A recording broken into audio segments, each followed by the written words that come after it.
కృష్ణా నదికి వచ్చినటువంటి వరదలు, అదేవిధంగా కుండపోతగా కురిసినటువంటి వర్షాలు, అంటే గత 3-4 దశాబ్దాలలో మనం ఎప్పుడూ చూడని విధంగా రాష్ట్రంలో అనేక ప్రాంతాల్లో, ముఖ్యంగా విజయవాడ కానివ్వండి, కృష్ణా జిల్లాలో విజయవాడ నగరానికి ఆ రోజున వచ్చినటువంటి తీవ్రమైనటువంటి వరద ముప్పు, అదేవిధంగా పొరుగునున్నటువంటి గుంటూరు జిల్లాలో కానివ్వండి, గోదావరి జిల్లాలో కానివ్వండి, ఇట్లా మనం ఈ మధ్యకాలంలో చూడనటువంటి ప్రకృతి విపత్తుని మనం కళ్ళారా చూసాం. వివిధ వాగులు పొంగటం, కృష్ణానదికి దాదాపు 12 లక్షల క్యూసెక్కుల వరద కృష్ణా బ్యారేజ్ దగ్గరికి చేరుకోవటం, ఇవన్నీ కూడా ఈ మధ్యకాలంలో మనం ఎప్పుడూ చూడలా. దానివలన కొన్ని లక్షల మంది తీవ్రంగా ఇబ్బందులు పాలయ్యారు, నష్టపోయారు. మరి వారి కష్టాన్ని చూసి చలించిపోయినటువంటి రాష్ట్ర ముఖ్యమంత్రి గౌరవ శ్రీ నారా చంద్రబాబు నాయుడు గారు దాదాపు 10 రోజుల పాటు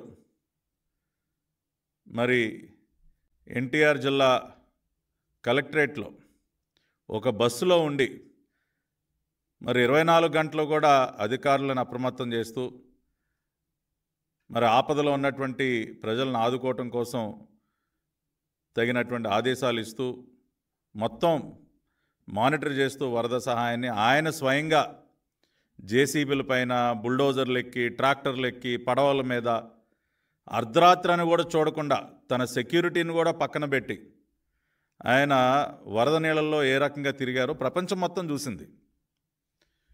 yes, that is Chandrababu Naidu.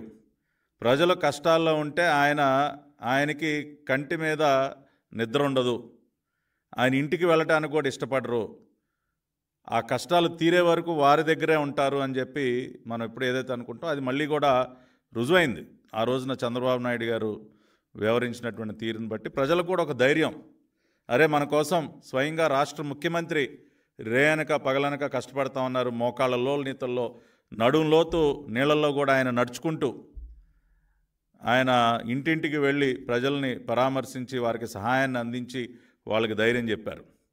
మరి అంత అద్భుతంగా ఆ రోజున కష్టాల్లో ఉన్నటువంటి లక్షలాది మందిని ఆదుకునే ప్రయత్నం రాష్ట్ర ప్రభుత్వం చేస్తే, అన్ని రకాలుగా వాళ్ళకి భోజన సదుపాయం కానివ్వండి, మంచినీళ్ళు కానివ్వండి, పాలు కానివ్వండి, వాళ్ళకి ఫ్రూట్స్ కానివ్వండి, నిత్యావసర సరుకులు కానివ్వండి, బియ్యం కానివ్వండి, అన్ని రకాలుగా కూడా ప్రభుత్వం వారిని ఆదుకుంటే, ఈ రోజున గత 5 సంవత్సరాలలో ఏ రోజు కూడా ప్రజల కష్టాల్లో ఉంటే తాడేపల్లి కొంప దాటి బయటికి రానటువంటి ఆనాటి రాష్ట్ర ముఖ్యమంత్రి, చొక్కా కూడా నలగకుండా, ప్యాంటుకి రవ్వంత బురద కూడా అంటకుండా హెలికాప్టర్లో గాలిలో చక్కర్లు కొట్టినటువంటి ఈ రాష్ట్రం ఆనాటి రాష్ట్ర ముఖ్యమంత్రి జగన్ రెడ్డి, ఆయనకి చెందినటువంటి ఈ రోత పత్రిక వాళ్ళు రాసేటటువంటి రాతలు ఏం చెప్తా ఉన్నారండి? ఎంత నిస్సిగ్గుగా పచ్చి అబద్ధాలు రాస్తూ ఉన్నారంటే, ఏదో చేతిలో అవినీతి డబ్బులతో పెట్టినటువంటి ఈ దిక్కుమాలని పత్రిక ఉంది కదా అని చెప్పి భోజనాలకి 368 కోట్ల ఖర్చు,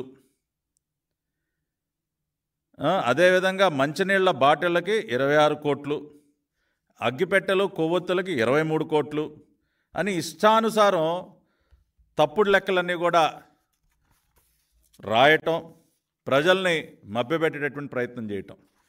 వాళ్ళ సొంతంగా వాళ్ళు ఒక్క వాటర్ బాటిల్ కూడా ఇవ్వాల.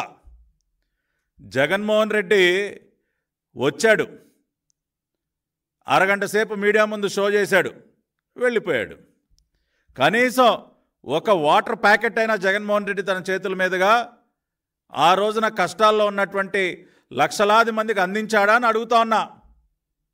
వైసీపీ నాయకులు ఎవరైనా ఇదిగో మేము ప్రతిపక్షంలో ఉన్నా సరే ప్రభుత్వానికి సహకారంగా మేము కూడా మా వంతు సహాయం మేము చేస్తామని చెప్పి ఏ వైసీపీ నాయకుడైనా ఇంటింటికి వెళ్ళాడా? గతంలో చంద్రబాబు నాయుడు గారు మనం చూసాం, అధికారం లేకపోయినా ప్రతిపక్షంలో ఉన్న ఆ రోజున చార్ధామ్ యాత్రలో చిక్కుకుపోయినటువంటి వారిని క్షేమంగా ఇంటికి తీసుకొచ్చేటటువంటి ప్రయత్నంలో కానివ్వండి, రాష్ట్రంలో ఏ విపత్తు సంభవించినా, ఎందుకంటే గత 5 సంవత్సరాల కాలంలో ఎన్నిసార్లు గోదావరికి వరదలు వచ్చినప్పుడు ఏమన్నా ముఖ్యమంత్రి వెళ్ళి నీళ్ళలో తిరిగాడా? ఆ రోజున స్వయంగా చంద్రబాబు నాయుడు గారు వెళ్ళారు. ఆ బోట్లో నాకు ఇంకా గుర్తు, పడవల్లో ఆయనతో పాటు మరి సీనియర్ నాయకులు అందరూ వెళుతుంటే ఒక పడవ బోల్తా కొట్టింది. ఆ రోజున అనేక మంది సీనియర్ నాయకులు నీళ్ళలో పడిపోయారు. అయినా సరే ధైర్యంగా మళ్ళీ వాళ్ళందరినీ సురక్షితంగా బయటికి తీసుకొచ్చి ప్రజల దగ్గరికి మనం ఎట్టి పరిస్థితుల్లో వెళ్ళాలని చెప్పి ప్రాణాలకి తెగించి పనిచేసినటువంటి నాయకుడు నారా చంద్రబాబు నాయుడు గారు. ఏది ప్రతిపక్షంలో ఉండి కూడా అన్నమయ్య ప్రాజెక్టు కట్ట తెగిపోయిన రోజున ఎక్కడున్నాడండి జగన్మోహన్ రెడ్డి? అందరికంటే ముందుగా వెళ్ళింది నారా చంద్రబాబు నాయుడు గారు. సహాయాన్ని అందించింది ఎన్టీఆర్ ట్రస్ట్. ఆ రకంగా మేము చేసుకుంటూ వస్తే ఈ రోజున ప్రతిపక్షంలో ఉన్నటువంటి వైఎస్ఆర్ కాంగ్రెస్ పార్టీ ప్రతిపక్ష హోదా కోసం కోర్టు మెట్లు ఎక్కినటువంటి ఈ పులివెందుల శాసనసభ్యుడు జగన్మోహన్ రెడ్డి ఏం చేశాడు? ఏ రకంగా సహాయాన్ని ప్రజలకి చేరవేసే ప్రయత్నం చేశాడండి?